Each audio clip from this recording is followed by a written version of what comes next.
యావత్ తెలంగాణ రాష్ట్రం, తెలంగాణ కవులు కళాకారులందరూ కూడా మర్చిపోలేని రోజు ఇది.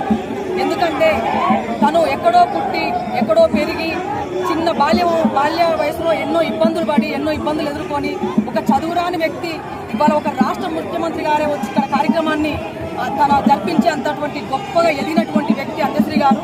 తనని ఎప్పుడూ మేము మర్చిపోలేము.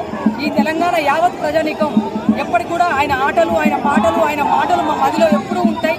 మేము ఆయన ఎప్పుడు కూడా ఎక్కడ కూడా మేము చేసేటువంటి ప్రతి ఆటలో ప్రతి పాటలో తనని ఎప్పుడూ మేము గుర్తించుకుంటాం. తను రాసినటువంటి ఎన్నో గొప్ప గొప్ప పాటలు ఉన్నాయి, ఎన్నో గొప్ప గొప్ప సాహిత్యాలు ఉన్నాయి తను రాసినవి. వాటన్నిటిని కూడా మేము ఎప్పుడూ మర్చిపోము.